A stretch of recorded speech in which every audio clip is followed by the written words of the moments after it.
Buenas tardes, doña Vera, y muchísimas gracias por este espacio. Bueno, en este día vamos a hablar, como lo veremos, no vamos a acabar de hablar sobre el tema de la directriz, ¿verdad? Esa directriz, de alguna manera, tanto ustedes como nosotros las tenemos en proceso de implementación. Yo voy a proceder a hacer la exposición y Evelyn me estaría ayudando eventualmente en el espacio de ayudarme con las consultas que ustedes tienen. Quiero de alguna manera expresarles mi agradecimiento a todos los participantes. Es una cantidad muy importante de personas. Y de alguna manera, pues lo que queremos desde la Procuraduría de la Ética Pública es que este tipo de actividades podamos desarrollarlas en un lenguaje comprensible, en un lenguaje claro, que las personas todas, principalmente aquellas que no son abogadas, pues puedan realmente entender. Y de eso se trataría este esfuerzo que voy a hacer. Así que por favor, en el periodo de preguntas, si hay algo que no entienden o hay algo que tal vez no desarrollé en forma adecuada, pues tenemos la mayor apertura para conversar sobre el particular. Voy a permitir compartirles la exposición. Vamos a ver. Ustedes me dirán si estoy... Doña Vera, no estoy compartiendo, sí. Aún no, don Armando. Vamos a ver No, que... no lo está compartiendo. Muy bien. Es que no estoy muy familiarizado con el team. Vamos a ver, compartir. Y a partir de aquí viene...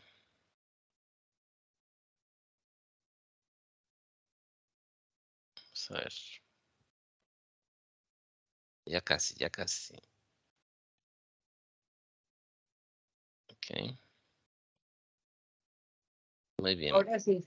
Ahora sí. Sí. Bueno, vamos a hacer un trato. Voy a intentar ir al grano y necesito que de alguna manera pongamos todos atención porque esto es un proceso en el que todos necesitamos superar una gran brecha que hay entre todo el marco normativo que existe y sobre el cual ordinariamente los organismos internacionales nos están pidiendo ajustarlos.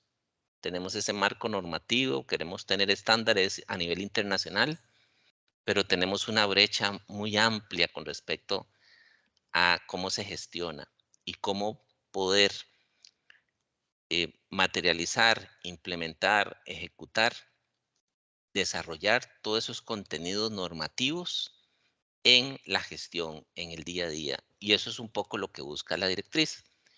Se van a dar cuenta que no es nada nuevo, ¿verdad? Y por eso empiezo con esta referencia, para que tomemos nota.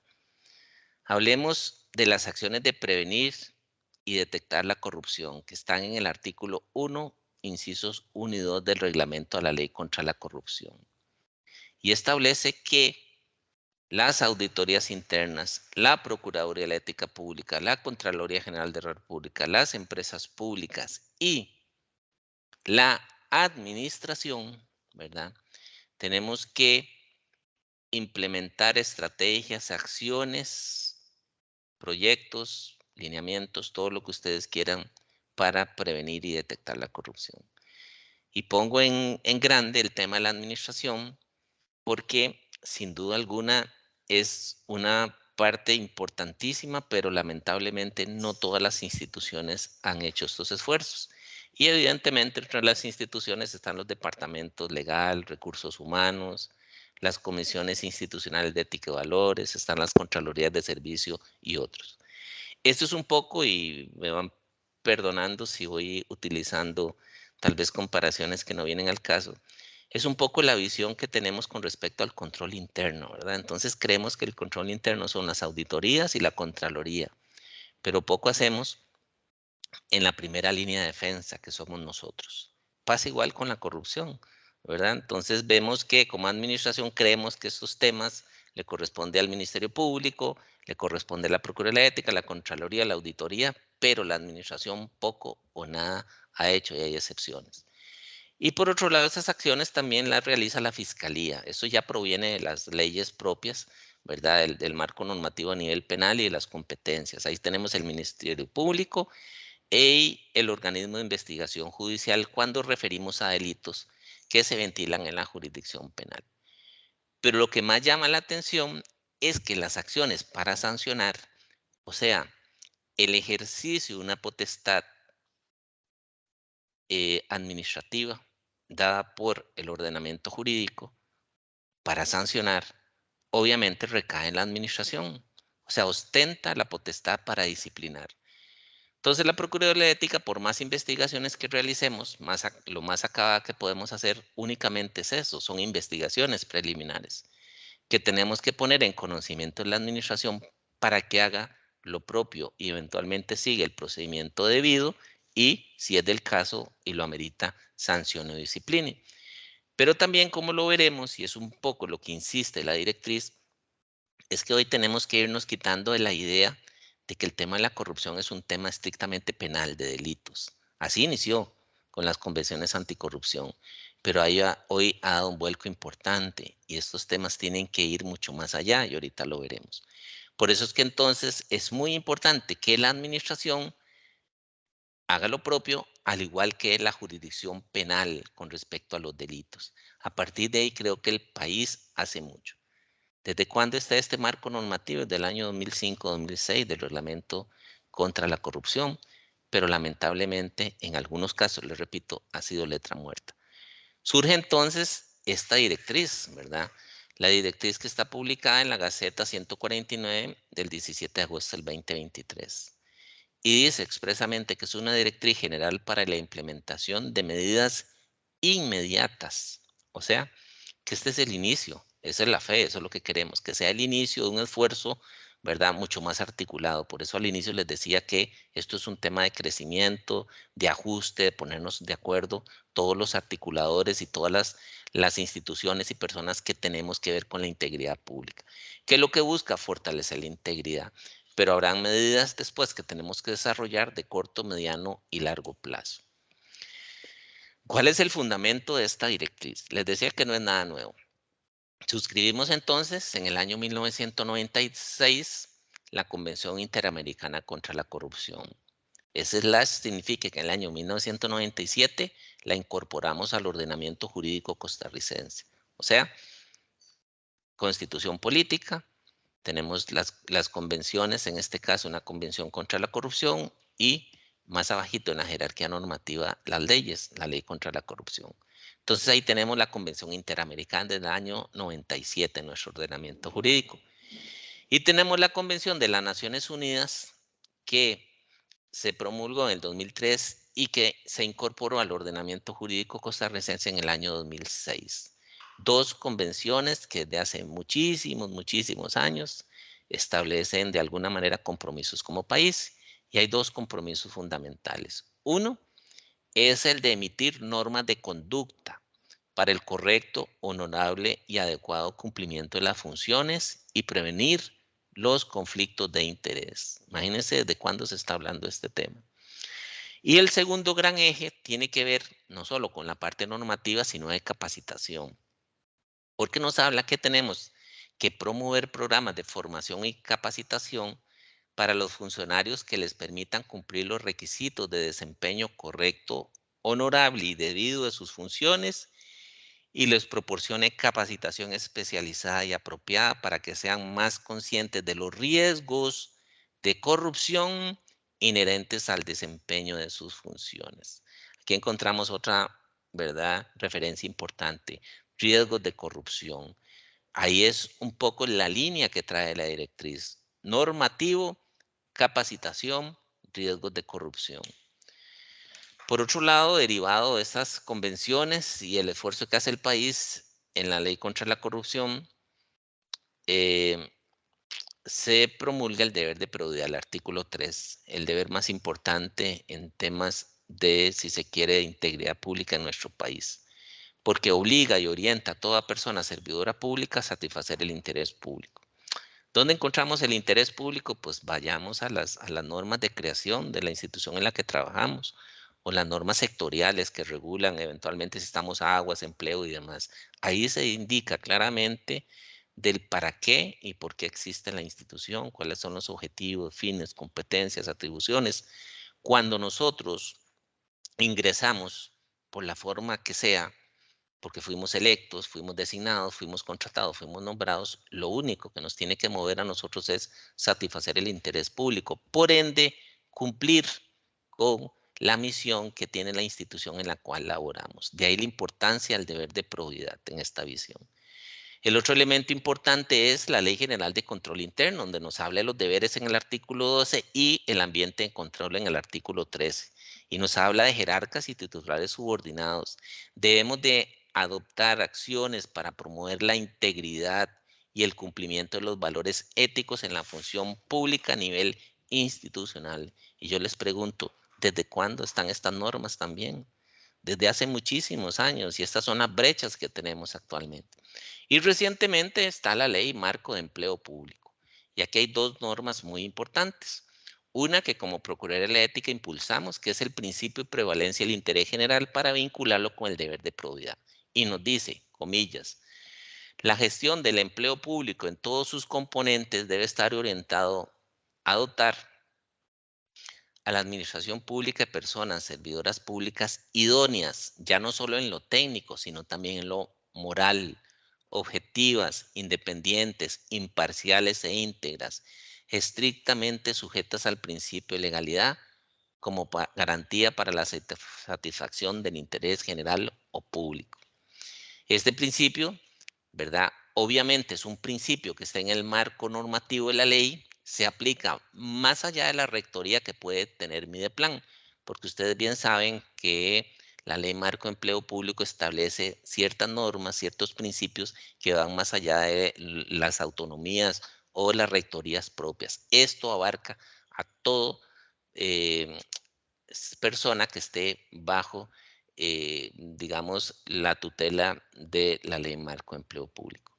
Y una norma que también logramos incorporar para tener esta directriz precisamente es que Mideplan debe coordinar o puede coordinar con la Procuraduría de la Ética Pública en el artículo 7, inciso K, para emitir lineamientos y reglamentos para la instrucción de las personas servidoras públicas sobre los deberes, responsabilidades y las funciones del cargo, así como los deberes éticos que rigen la función pública.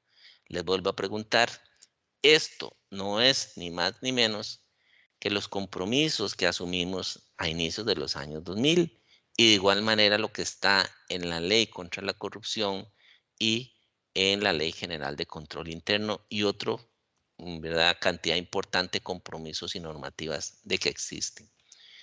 Vino entonces todo el proceso de ingreso a la OCDE y en el año 2021 hay una ley de aprobación del acuerdo de adhesión, ¿verdad?, y de la convención de la OCDE.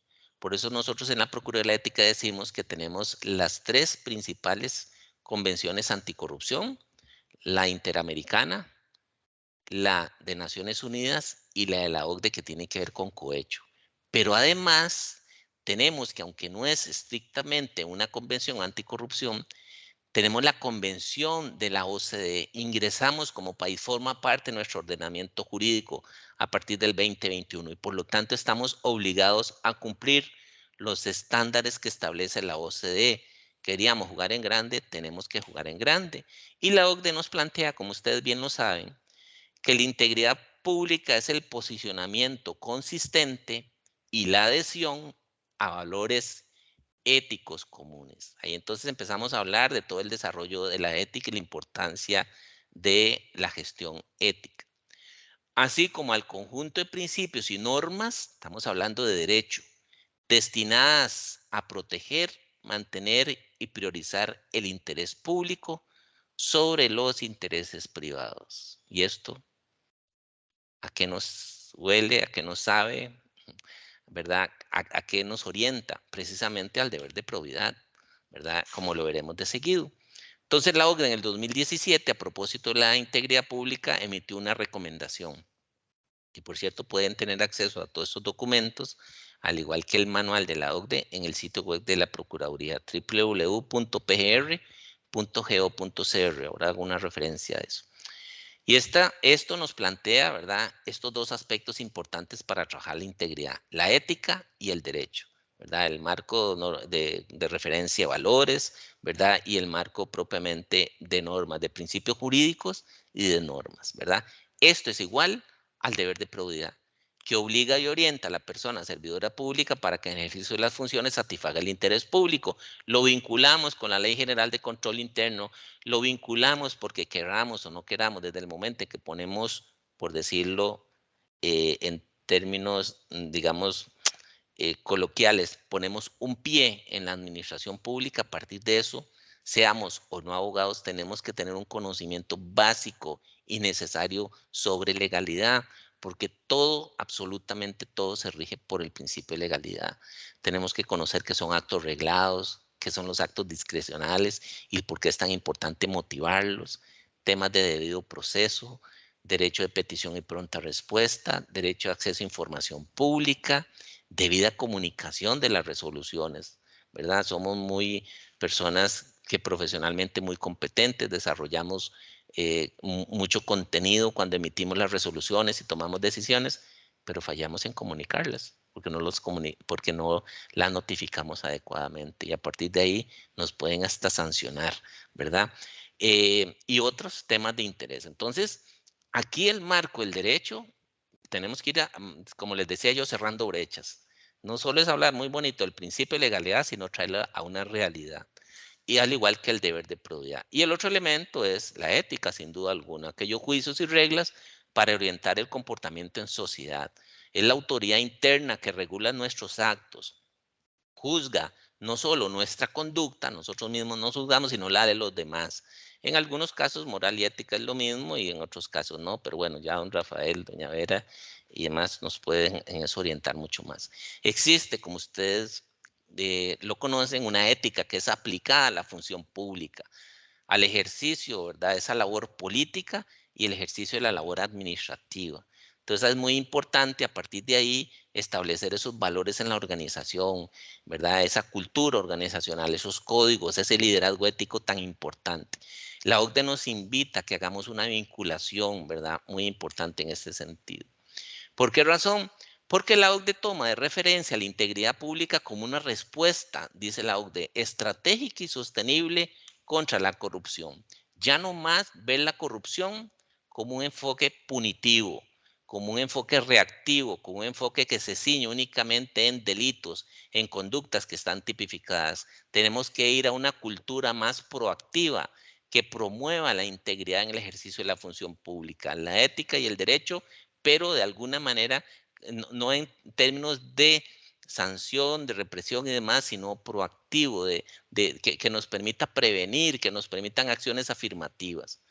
Y con ello se combate la corrupción, que bien sabemos que corrupción de la actual definición que tiene Transparencia Internacional, que es la mundialmente más conocida hoy, nos dice que es el abuso del poder encomendado para el beneficio privado. Así de simple. Se nos da poder, ¿para qué? Es la investidura y recursos para que cumplamos con el interés público. Pero lejos de hacer eso, ingresamos al servicio público a beneficiarnos. En lo privado, a nuestros familiares, a nuestros amigos, a nuestros grupos económicos, políticos, a sectores y demás. Es más, como les digo, hay una gran brecha en la gestión y en el marco normativo. Nosotros, en el reglamento a la Ley contra la Corrupción, año 2005 o 2006, en el artículo 1, inciso 8, tenemos un concepto de corrupción muy alineado desde aquel momento a lo que nos dice Transparencia Internacional, que es la corrupción, que es el uso de funciones y atribuciones públicas para obtener o conceder, ¿verdad? Obtenemos o damos beneficios particulares en contravención de las disposiciones legales y la normativa existente en un momento histórico dado, porque al igual que ciertos aspectos, ¿verdad?, los valores, ciertas cosas que antes se entendían más permisivas, hoy se regulan con más rigor. Entonces, muchas veces esa necesidad de ir adaptando el ordenamiento jurídico, pues es lo que pues vamos cerrando brechas a nivel de la promulgación del marco normativo, pero dejamos por fuera la gestión. a las personas, a las que tienen que entender, ¿verdad?, de qué se trata esto. Y nos dice la norma de manera más general, corrupción es cuando usamos indebidamente el poder, la investidura, el cargo que se nos da y los recursos públicos para el beneficio personal, el beneficio político particular o el de terceros. Y a partir de aquí, entonces, viene un cambio en el concepto de corrupción. Ya ahorita vamos a aterrizar a partir de aquí en la directriz en concreto, pero eso es un contexto que creo importante para que ustedes entiendan de dónde deriva esto. Actos de corrupción entendíamos, les decía inicialmente, aquellas que están tipificadas como delito, principalmente en las convenciones de la ONU contra la corrupción, ¿verdad? Recibir y la de la OEA, la Interamericana. Creo que específicamente hay un enfoque mayor con la Interamericana. De hecho, el reglamento a la ley contra la corrupción establece como actos de corrupción o corruptelas lo que ahí se describe. Recibir o pedir dinero, obsequios, cumplir o incumplir deberes, hacer o no hacer gestiones. Entonces, corrupción se asociaba inicialmente y hasta hace poco, de alguna manera todavía persiste, con delitos. Siempre ha estado la utilización indebida del cargo y los recursos, ¿verdad? Porque bien sabemos que están puestos a nuestra disposición para que realicemos la gestión pública. Por eso no logro entender, ¿verdad?, desde la óptica del ejercicio del trabajo que hacemos, cómo es posible utilizar vehículos institucionales para, para mandados personales, nuestros o de terceros. O sea, son situaciones que desde el ejercicio correcto de la función pública, por sentido común se sabría que no cabría una conducta de ese tipo. Pero hoy la corrupción privilegia ponerle atención a la influencia indebida, a ese privilegio de intereses privados por encima del interés público.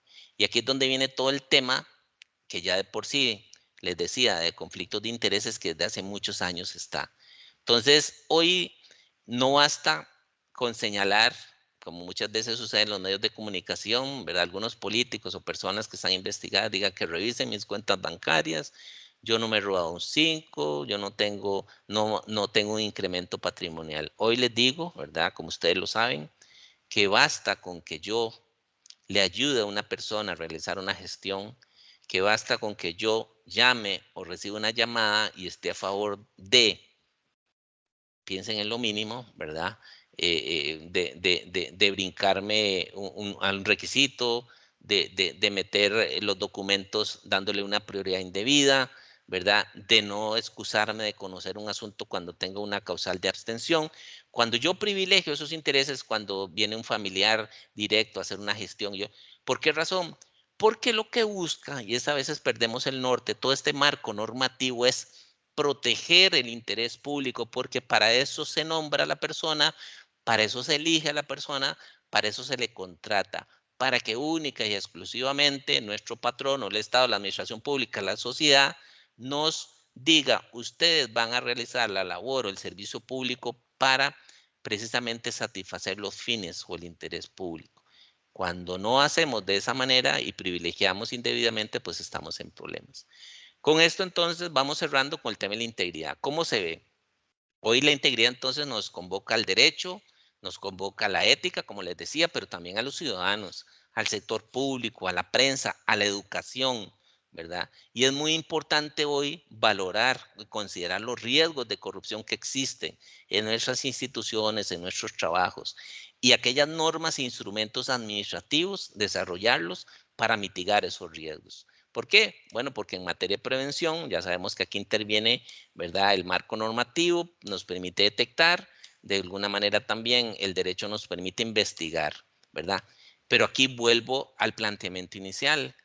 Todas estas estrategias, tácticas y acciones conforme, estamos hablando de Costa Rica, el artículo 1, inciso 1 y 2 del reglamento a la ley contra la corrupción le corresponde desarrollarlos a la administración, la Contraloría, la Procuraduría de la Ética, las auditorías, las empresas públicas, en forma separada o en coordinación.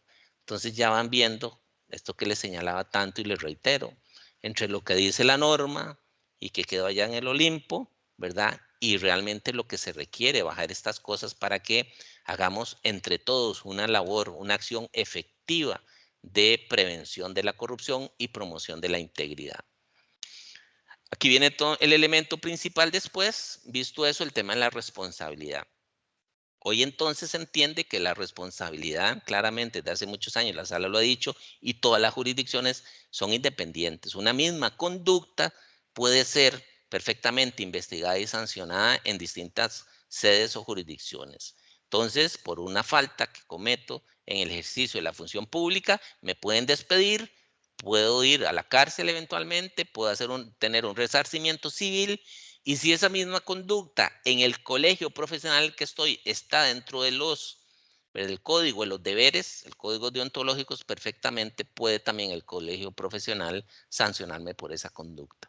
No hay ningún problema. Entonces, hoy a eso es lo que se busca. Eso es un elemento importante también que contiene la directriz, que como la administración tiene ya que ir tratando de alguna manera de realizar acciones efectivas para garantizar de que las personas que no están realizando el ejercicio correcto de la función pública, pues definitivamente tienen que salir independientemente después de la consideración penal. Terminamos entonces con el estudio de integridad, que bien lo sabemos, ¿verdad? Que hizo la OCDE en Costa Rica. Hemos pasado una estrategia nacional de integridad y prevención de la corrupción. El eje 2 está la gestión del talento humano y la OCDE vuelve a reforzar en el estudio económico para Costa Rica la importancia de implementar esta estrategia y a su vez obtener esto. Entremos a la directriz entonces para que veamos, vamos a desgranarlo un poquito para que vean que no es nada nuevo de lo que estamos hablando. La Directriz General para Implementación de Medidas Inmediatas. Lo primero, el artículo 1 que habla, ni más ni menos que delimitar el concepto y los alcances de la integridad en la función pública, conforme a la recomendación de la OCDE, conforme a lo que hemos visto, y ustedes ya conocen de las múltiples sesiones que hemos tenido. Esa vinculación fuerte entre la ética, el derecho y más allá, eso es lo que se busca. El artículo 2, ¿qué aspectos tiene? Pues busca comprometer lo que siempre hemos hablado, ¿verdad? Que además del liderazgo ético, el marco normativo obliga o exige a la alta dirección, a los jerarcas, la directriz dice, los ministros, presidentes ejecutivos y demás jerarcas deben guiar con integridad las instituciones. Pero además, y este es un punto muy importante, porque sé que aquí se generan todas las discusiones, tienen que asegurar un sistema de integridad pública, coherente y coordinado, como herramienta de prevención de la corrupción. ¿Y esto qué es? No es ni más ni menos que implementar lo que establece el reglamento de la ley contra la corrupción, que a todas las instancias que ahí se señalan nos indican que debemos de gestionar, de realizar acciones en pro de la prevención de la corrupción. Y además, dice la norma, asignar los recursos necesarios. A partir de aquí, el artículo 3 prioriza 5 objetivos y los podemos repasar, ¿verdad? Porque es lo mismo que les he venido diciendo. El 1 es, el A, instruir a las personas servidoras públicas sobre las normas de integridad que rigen la función pública. Lo que tenemos que hacer desde hace muchísimos años y lo que estamos haciendo, pero tenemos que potenciar. Lo segundo es fortalecer el marco regulatorio institucional de integridad, ¿verdad? Tenemos que revisar. La Comisión ha hecho un esfuerzo importante, la Procuraduría ha participado con las normas modelos precisamente para buscar ese fortalecimiento a nivel interno, para darle coherencia al sistema. El tercer aspecto, que es tramitar adecuadamente las denuncias administrativas sobre presuntos actos de corrupción y faltas al deber de probidad. ¿De qué estamos hablando? Ni más ni menos que implementar lo que establece la ley y el reglamento contra la corrupción, que la administración tiene que hacer lo propio también para generar estos espacios de denuncia, los canales adecuados con los requerimientos que ya veremos, ¿verdad? Para atender, ¿verdad? Con una investigación correcta y debida, esas posibles faltas o violaciones a la probidad o actos, o estaríamos en presencia de actos de corrupción también. El cuarto elemento, que es promover la debida gestión de los conflictos de intereses. Ya vimos la importancia de los conflictos de intereses, pero este tema se nos vienen hablando desde las convenciones de inicios desde el año 96 con la interamericana. Entonces hoy la OCDE le da una importancia capital al tema de los conflictos de intereses. Y el último es adquirir un compromiso con la idoneidad moral como criterio de selección, nombramiento y promoción de los cargos. Estamos tratando de implementar lo que dice ya la ley marco de empleo público, dar ciertas herramientas para que esa idoneidad moral de alguna manera podamos tener indicadores, podamos tener alguna forma de evaluar, ¿verdad? De qué manera podemos fortalecer ese ingreso al servicio público a través de la idoneidad. Estos son los objetivos de la directriz. No contiene absolutamente nada novedoso, sino es un llamado a la acción, pero la acción colectiva, la acción coordinada. Vamos degradándola un poquito más y ya con esto estoy finalizando. El objetivo 1, instruir a las personas. ¿Qué decimos en el artículo 4? Divulguemos los instrumentos de prevención. Hemos hecho un esfuerzo importante en la Procuraduría de sacar una guía básica de probidad, ¿verdad? Un manual básico para prevenir la corrupción. Se hace un esfuerzo para entender qué es corrupción y buscamos bajar esas conductas tipificadas en delitos a conductas simples, llanas, entendibles, comprensibles, para que de alguna manera podamos entender que ese tipo de conductas nos pueden acarrear, ¿verdad? Una responsabilidad de tipo penal y una responsabilidad de tipo administrativo. Por eso los invito a que ingresen al sitio web de la Procuraduría y los descarguen. Pero además, para complementar todo esto, estamos en la fase del diseño final gráfico. Ya tenemos los contenidos de una guía básica para prevenir, identificar y gestionar los conflictos de intereses en el sector público. Les adelanto que no nos quedó pequeñita, así que pueden hacer cualquier cantidad de críticas, pero tratamos de todo el tema de los conflictos de intereses, ¿verdad? Tenerlos en este documento, un poco didáctico, un poco con un buen diseño gráfico. Estamos en esa fase final, de tal manera que a finales de este mes podamos compartirlo y viene a complementar todo este trabajo que hay que hacer articulado. Y para el 2024, con la autorización del Procurador General, vamos a sacar una guía para ejercer la función pública conforme al principio de legalidad y al deber de probidad. Toda persona que ingresa al servicio público, ¿verdad? Electa, designada, nombrada, contratada, ejerce funciones, lo que se quiera, ¿verdad? Tiene, como les decía y les señalaba, independientemente de su ubicación en la estructura, ¿verdad? O organizacional o ocupacional, ¿verdad? De su profesión, de su escolaridad y demás, tiene que tener un conocimiento básico, está en la función pública de la legalidad y evidentemente la probidad. ¿Y qué es la probidad? No es ni más ni menos de aquel marco normativo que nos orienta a satisfacer siempre el interés público, porque para eso estamos en el ejercicio de la función pública. Aquí viene un elemento importante, ¿verdad? Entonces, en el artículo 5 decimos, bueno, instituciones tienen que asegurar ese conocimiento. La administración, como dice la norma en el reglamento, la ley contra la corrupción, tiene que definir esas estrategias. Tenemos compromisos internacionales que buscan que todos aseguremos el conocimiento y la comprensión de esos deberes éticos generales, particulares de la institución y del cargo. No solo le corresponde a la Comisión Nacional de Ética y Valores, a la Procuraduría, a la Contraloría, a la Defensoría, nos corresponde a todos, ¿verdad? Entonces, estamos planteando una formación mínima uniforme que estamos finalizando su elaboración para el 2024, un curso de autoaprendizaje de integridad en el ejercicio de la función pública, aspectos básicos del deber de probidad. Les aseguro que no durará más de hora y media. Está involucrada la Comisión Nacional de Ética y Valores, don Rafael nos ha colaborado, y también la Contraloría General de la República, y tiene cuatro temas fundamentales que ya en su momento se les presentará.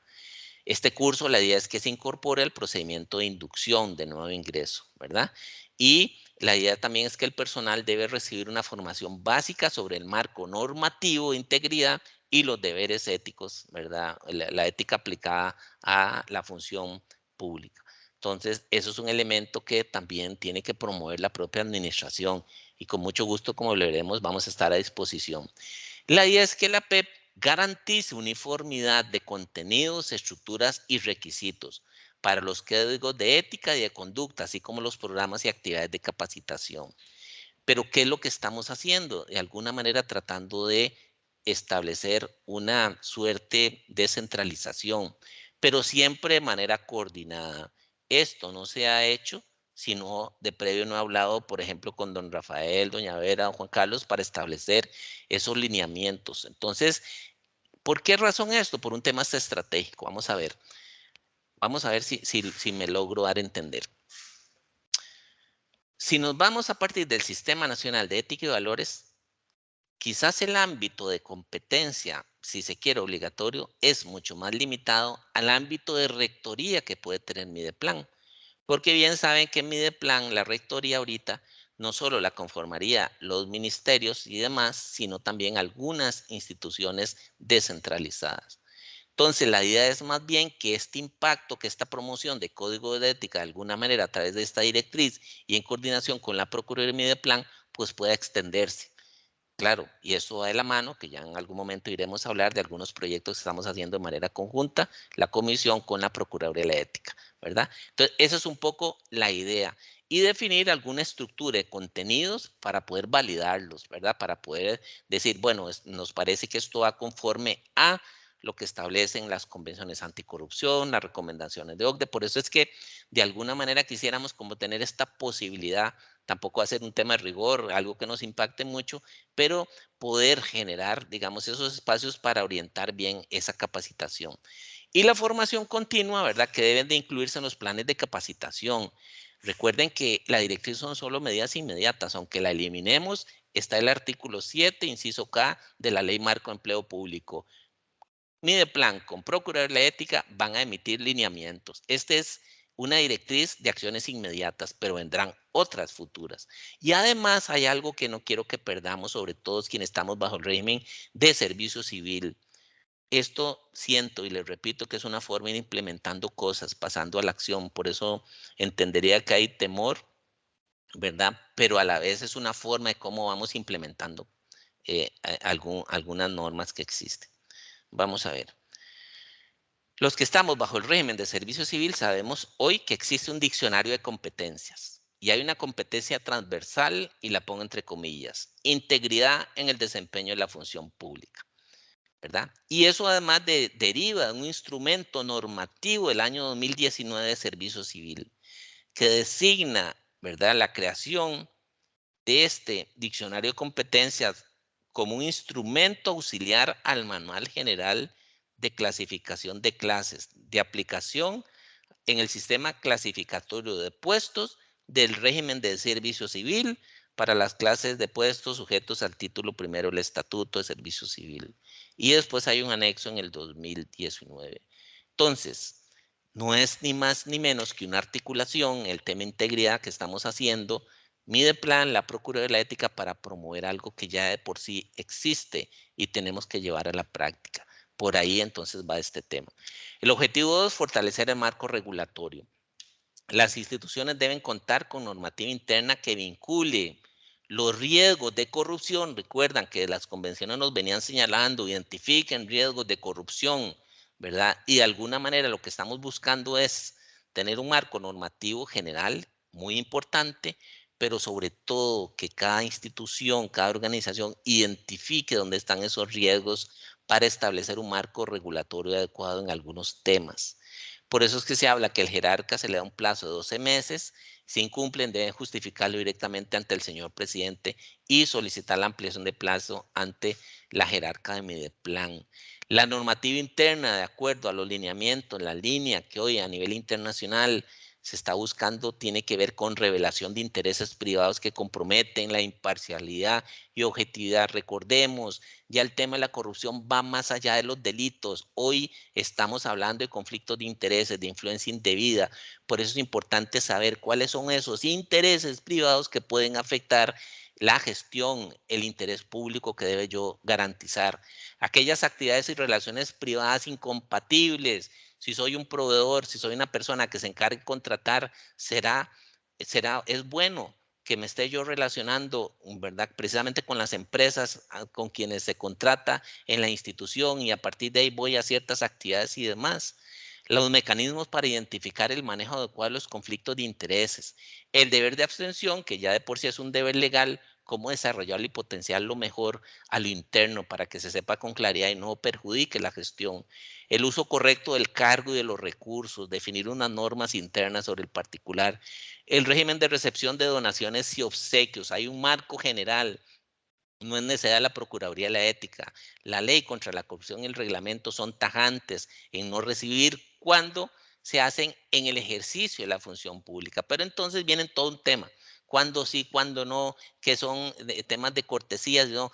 Es importante que esto se regule a lo interno, porque es distinto que uno acepte un almuerzo cuando tiene que ir a hacer una calificación, evaluación de una empresa, a cuando usted anda en una gira y realmente lo que le están ofreciendo es en función de un agasajo para. No digo que uno es más o es menos, la norma general, pero es importante que cada institución vea esos riesgos que hay y a partir de ahí emite estas regulaciones. La revelación, todo el tema de la transparencia que tanto se habla, revelación de las agendas, reuniones, visitas y viajes. Estamos en el ejercicio de la función pública. Hay un principio constitucional de transparencia hace muchísimos años y vamos a seguir todavía creyendo que la gestión pública es igual a años atrás, cuando hoy la ciudadanía, ¿verdad?, exige de nuestra parte más transparencia. La regulación de los riesgos específicos de los conflictos de intereses. Todo esto, la idea es que se incorpore en instrumentos como los reglamentos autónomos de servicios, reglamentos sobre prevención y manejo de conflictos y códigos de normas. Si esto no lo bajamos desde aquel marco general al marco específico, vamos a seguir teniendo los problemas que estamos acarreando desde hace mucho tiempo. El tema 3 son las denuncias, el objetivo 3, ahí es el artículo 7. ¿Y esto dónde deriva? Vuelvo a decirlo y me disculpen por el tren. Esto deriva del reglamento y la ley contra la corrupción que establece que tanto la Contraloría y la Administración deben de, pero además el ejercicio de la potestad administrativa disciplinaria recae precisamente en los jerarcas. Entonces necesitamos identificar un canal interno para recibir y que se publicite para recibir denuncias de corrupción. Y a partir de aquí, el llamado es a darle una ojeadita al reglamento de la ley contra la corrupción. Ahí claramente se establecen los procedimientos. La Procuraduría de Ética Pública, toda la investigación que desarrolla, se ampara precisamente en el reglamento y en la ley contra la corrupción.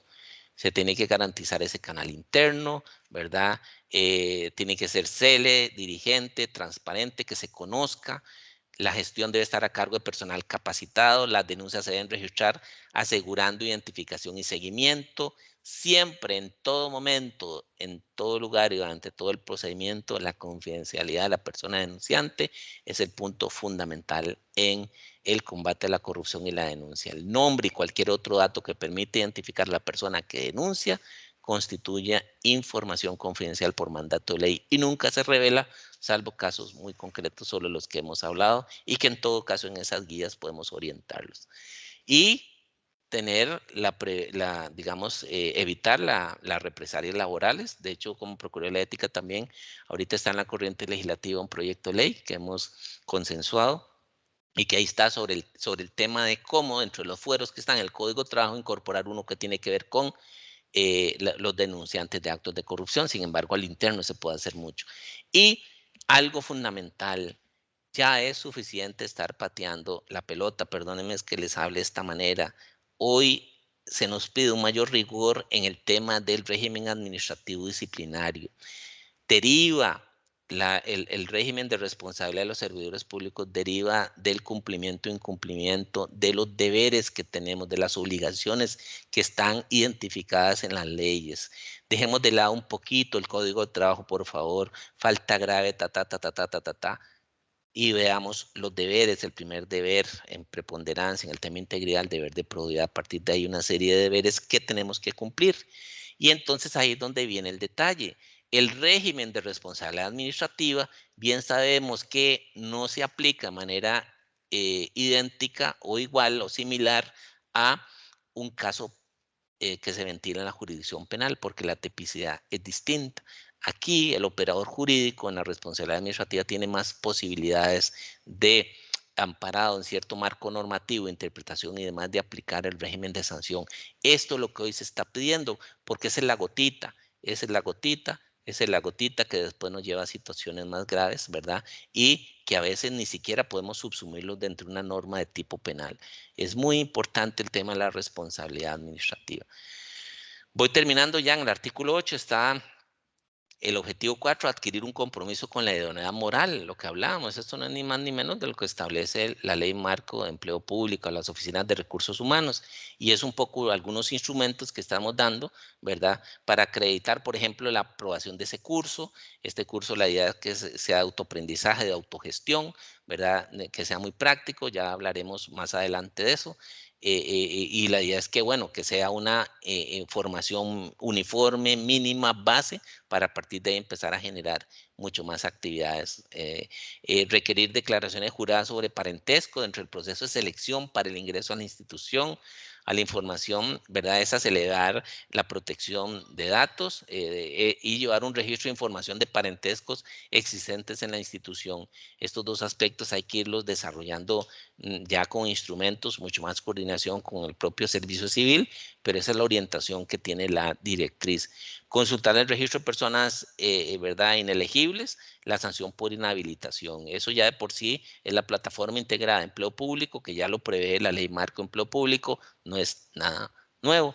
Y el objetivo 5 es el objetivo transversal. Como yo les decía, promover la debida gestión de los conflictos de intereses, porque hoy es la base para hablar de corrupción, ¿verdad? La base en el sentido de que precisamente en la medida que logremos identificar con claridad que el único fin, objetivo, interés que nos debe mover es el interés público, no los intereses personales, privados, familiares, políticos y demás, en esa medida pues vamos a tener un país mucho más íntegro.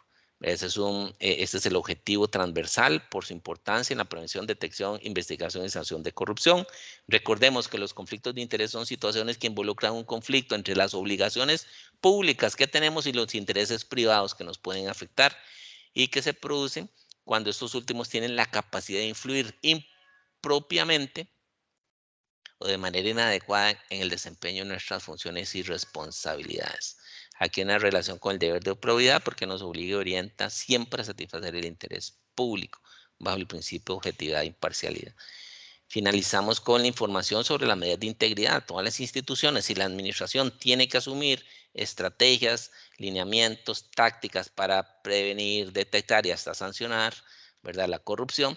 Pues lo mínimo que debe tener son organizar información sobre esas medidas que implementa, acciones de formación, regulación interna, ¿verdad?, para el cumplimiento, lo que hemos hablado, el marco normativo, proyectos, acciones o actividades adoptadas para prevenir la corrupción. O sea, nos corresponde tanto a la ética, Contraloría, quien sea, pero a la administración le corresponde. Perdone que sea tan reiterativo, pero es un poco ese sentido, mover ramas, es lo que necesitamos, ¿verdad? Denuncias administrativas presentadas por faltas al deber de prueba de actos de corrupción, sanciones disciplinarias impuestas. Y la vigencia es a partir del 17 de agosto del 2023. Yo les pregunto, con todo respeto, 10 artículos y me dirán qué es lo novedoso, qué es lo que estamos nosotros haciendo distinto a lo que no está en ese marco normativo general. El asunto es cómo nos ponemos de acuerdo entre todos para llevar esto adelante, porque como bien dice la Sala Constitucional desde el año 2003, estas acciones nos competen a todos, de alguna manera, a toda la institucionalidad, a todas las personas que ejercemos la función pública y de alguna manera se necesita articular. Finalizo diciéndoles cuál es la ruta que estamos siguiendo. No es que la Procuraduría de la Ética lanzó la directriz con Mideplan y esto se acabó. No tienen idea del trabajo que estamos desarrollando al interno. ¿Okay? ¿Por qué? Porque queremos hacer un acompañamiento y una capacitación sobre los contenidos de la directriz. Les voy a dar ciertos detalles que se lo estoy adelantando. Después vendrá, creo, el 31 un webinar con la señora ministra de Planificación para ir dando más detalles, porque todos, absolutamente todos, estamos en la implementación y queremos que a partir de aquí sea, digamos, podamos potenciar esta temática. Estamos desarrollando, les dije, la guía básica, ¿verdad?, para los conflictos de intereses. Ahí nos da una orientación clarísima, estaría ya prácticamente para finales de este mes. Estamos desarrollando el curso de aprendizaje, de autoaprendizaje, que nos da elementos importantes. Y ya están los contenidos y prácticamente estamos en el diseño audiovisual. Pero por otro lado, estamos trabajando un reglamento. Todo aquel trabajo que hicimos con la comisión, ahora lo estamos planteando en un reglamento modelo o en reglamentos modelos con los contenidos de la directriz. Queremos tomar un ministerio, no les adelanto cuál, ¿verdad?, para trabajar de manera conjunta y a partir de ahí tener una idea de cómo esto lograr implementarlo. Entonces, ese es un trabajo de acompañamiento, de buena práctica que estamos haciendo. Por otro lado, estamos desarrollando para el 2024 un paquete de contenidos de capacitación e información para dárselos a las instituciones de alguna manera para que cumplan con esa digamos, lo que establece la directriz en cuanto a la formación en esta temática. Son paquetes que vamos a dar el curso base, y a partir de ahí vamos a desarrollar ciertos paquetes dependiendo de la institución, las funciones, el cargo que se tenga, ¿verdad? Una serie de condiciones que estamos todavía desarrollando con una consultoría. Entonces, la idea entonces es dar ese primer apoyo, ¿verdad? A las unidades de recursos humanos, ¿verdad? Que en principio serían, va con la coordinación de servicios civiles y demás, los encargados de estos procesos. Para el 2024, paralelo a esta directriz, en forma complementaria a la guía básica y a la norma modelo, vamos a desarrollar talleres, eso sí, presenciales de 4 horas. Ya lo estamos diseñando en materias de conflictos de intereses. En una primera etapa lo vamos a dirigir a las asesorías jurídicas, auditorías y recursos humanos. Y en una segunda etapa ya vamos a puestos de riesgos, proveedurías, la gente que da permiso, licencias, aduanas, tributación, contratación, etc. Esos también talleres en paralelo lo estamos desarrollando para que de alguna manera no solo tengamos el marco normativo, ¿verdad? Tengamos esa guía, sino que también sepamos cómo definir esto en el día a día. Hay otras cositas más, pero les digo que esos, cuando tengamos el webinar con la señora ministra, los vamos a conversar, ¿ya? Paralelo a eso, entonces, está en la etapa de implementación del ENIP, que muchos de estos contenidos están ahí también, integrando otros actores, en cuenta la comisión, evidentemente. Hemos trabajado también, al igual que la comisión, la Procuraduría de su soporte con la Contraloría en la auditoría de integridad. Y ahí incluimos en la auditoría de integridad, vinculamos la directriz para que de alguna manera existe ya la posibilidad de que sean a través de estas auditorías que se permita auditar cómo vamos, ¿verdad? De aquí a un año en esta temática que es tan importante. Y el proyecto de ley que tenemos de denunciantes, ¿verdad? Que está en trámite en la Asamblea Legislativa. Yo les agradezco y me disculpo si realmente pues me extendí. Muchas gracias, doña Vera.